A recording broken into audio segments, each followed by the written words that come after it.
नमस्कार, आपका स्वागत है। मैं रेशमा एडपीएम न्यूज में हम देखेंगे दुर्ग जिले समेत देश विदेश की कुछ प्रमुख खबरें। आइए शुरू करते हैं पहले दुर्ग जिले की खबरों से। रिसाली के वीआईपी नगर में त्रिवेणी ज्ञान यज्ञ सप्ताह के अंतर्गत श्रीमद् भागवत कथा का आयोजन जारी है।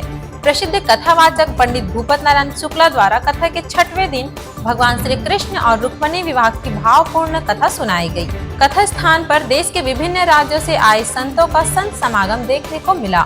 श्रद्धालुओं के साथ पूर्व विधानसभा अध्यक्ष प्रेम प्रकाश पांडे भी अपनी पत्नी सहित कथा श्रवण करते नजर आए।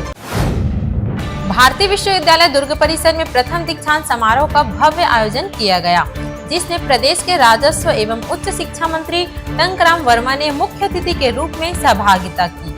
दीक्षांत समारोह में विभिन्न विषयों के 86 शोधार्थियों को पीएचडी की उपाधि प्रदान की गई। इसके साथ ही उत्कृष्ट शैक्षणिक प्रदर्शन करने वाले 9 विद्यार्थियों को स्वर्ण पदक तथा 146 विद्यार्थियों को स्नातक एवं स्नातकोत्तर डिग्रियां प्रदान की गई। उच्च शिक्षा मंत्री ने सभी उपाधि प्राप्त शोधार्थियों एवं विद्यार्थियों को बधाई और शुभकामनाएं दी। भिलाई में सुपेला थाना क्षेत्र अंतर्गत चंद्र मौर्य अंडरब्रिज के पास नाली में बोरी में बंद एक अज्ञात महिला का शव मिलने से क्षेत्र में सनसनी फैल गई है।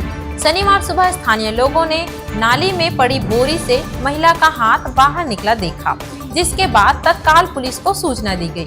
सूचना मिलते ही सुपेला थाना पुलिस मौके पर पहुंची और बोरी को बाहर निकलवाया। शव की हालात और परिस्थितियों को देखते हुए हत्या कर शव को ठिकाने लगाने की आशंका जताई जा रही है। पुलिस ने शव को पोस्टमार्टम के लिए भेज दिया है, ताकि मौत के कारणों का स्पष्ट पता चल सके। वैशाली नगर विधायक कार्यालय परिसर में राम रसोई की शुरुआत की गई। विधायक रिकेश सेन ने अपनी वैवाहिक वर्षगांठ की सेवा कार्य के रूप में मनाते हुए इस जनसेवी पहल का शुभारंभ किया। पहले ही दिन राम रसोई में करीब 1100 लोगों ने भोजन किया। इस अवसर पर विधायक रिकेश सेन अपनी धर्मपत्नी के साथ स्वयं लोगों को भोजन परोसते नजर आए। कार्यक्रम की विशेष बात यह रही कि आसपास के शासकीय स्कूल की 301 छात्राओं ने भी राम रसोई में बैठकर भोजन किया।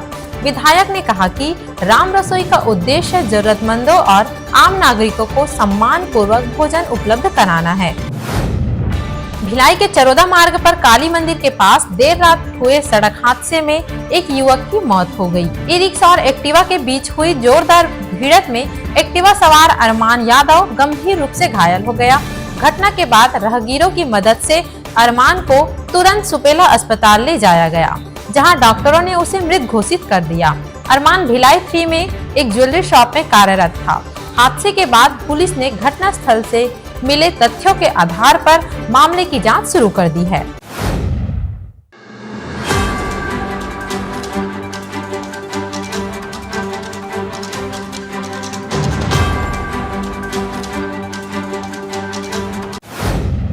अब नजर डालते हैं प्रदेश की खबरों पर।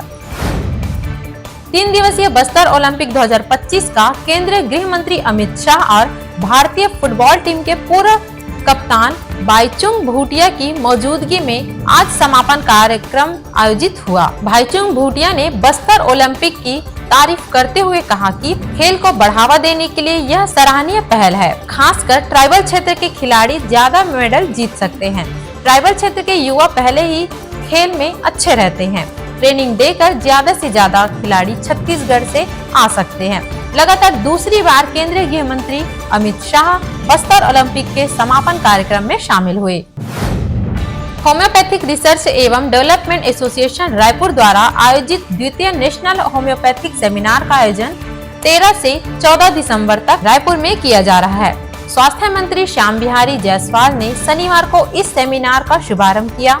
सेमिनार में होम्योपैथी के माध्यम से कैंसर उपचार की संभावनाओं सहित विभिन्न विषयों पर 2 दिनों तक गहन चर्चा होगी। कार्यक्रम में प्रदेश एवं देश के वरिष्ठ होम्योपैथिक चिकित्सक एवं विशेषज्ञ शामिल हुए। स्वास्थ्य मंत्री ने कहा कि छत्तीसगढ़ में होम्योपैथी का भविष्य उज्जवल है। सरकार आपके सुझावों को सुनेगी और उन्हें लागू करने का हर संभव प्रयास करेगी। छत्तीसगढ़ ओडिशा सीमा पर स्थित सोनाबेड़ा के आश्रित ढेकुना पानी सीआरपीएफ कैंप में तैनात एक जवान ने अपने AK-47 राइफल से खुद को गोली मारकर आत्महत्या कर ली। इस घटना से इलाके में हड़कंप मच गया है। मृतक जवान की पहचान गोपीनाथ सबर के रूप में हुई है। घटना की सूचना मिलते ही पुलिस मौके पर पहुंची और शव को अपने कब्जे में लेकर जांच शुरू कर दी है। खुदकुशी के पीछे के कारणों का अभी तक पता नहीं चल सका है। पुलिस और सीआरपीएफ के अधिकारी मामले की जांच कर रहे हैं।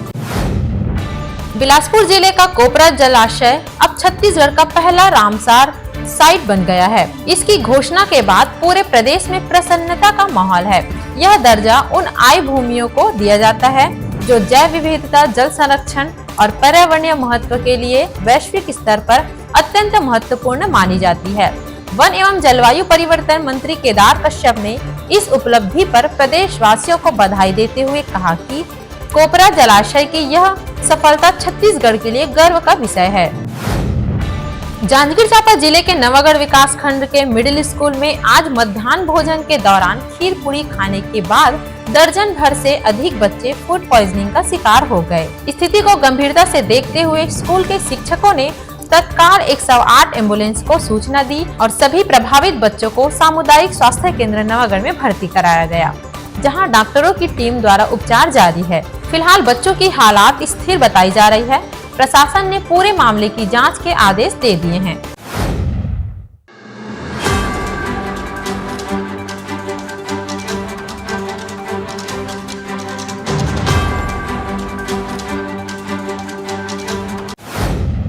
अब नजर डालते हैं देश विदेश की खबरों पर।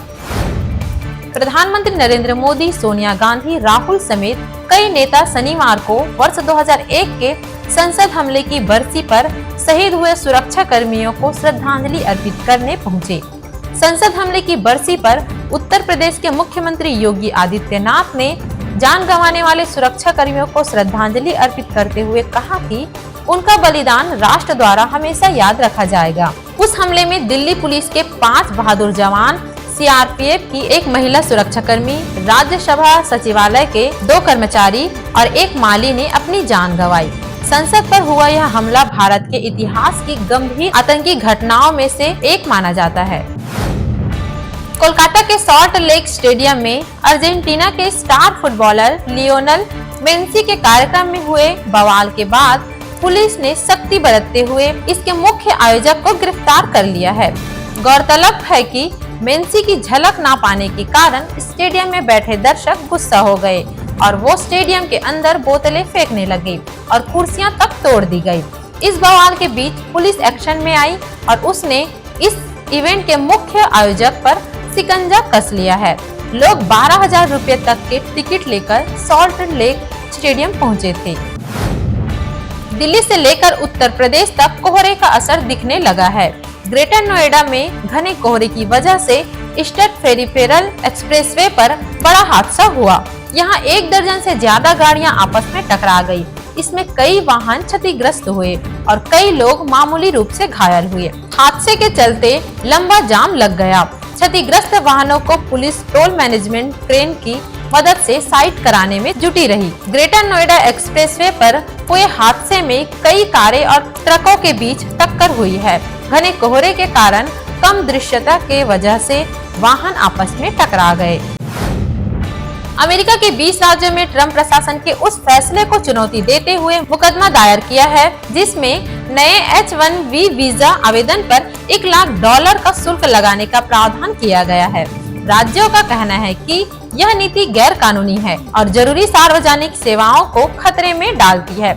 यह शुल्क डिपार्टमेंट ऑफ होमलैंड सिक्योरिटी से लागू किया है। H-1B वीजा का इस्तेमाल अस्पताल, यूनिवर्सिटी और स्कूल जैसे संस्थान करते हैं ताकि वे उच्च कुशल विदेशी कर्मचारियों को नियुक्त कर सके। बांग्लादेश में चुनाव तारीखों के ऐलान के बाद से सरगर्मी बढ़ गई है। वहीं चुनावी हमलों का नया दौर भी शुरू हो गया है जिसने स्वच्छ और हिंसा रहित चुनाव पर सवाल खड़े कर दिए हैं। बांग्लादेशी इंकलाब मंच के प्रवक्ता और निर्दलीय उम्मीदवार शरीफ उस्मान हादी को चुनाव प्रचार के दौरान गोली मार दी गई। हमलावरों ने दादी के सिर में कई गोलियां मारी जिससे उनकी हालात नाजुक बनी हुई है। उन्हें तुरंत ढाका मेडिकल कॉलेज अस्पताल ले जाया गया जहां उन्हें लाइफ सपोर्ट पर रखा गया है। डॉक्टरों के मुताबिक अगले कुछ घंटे उनके लिए बेहद अहम हैं।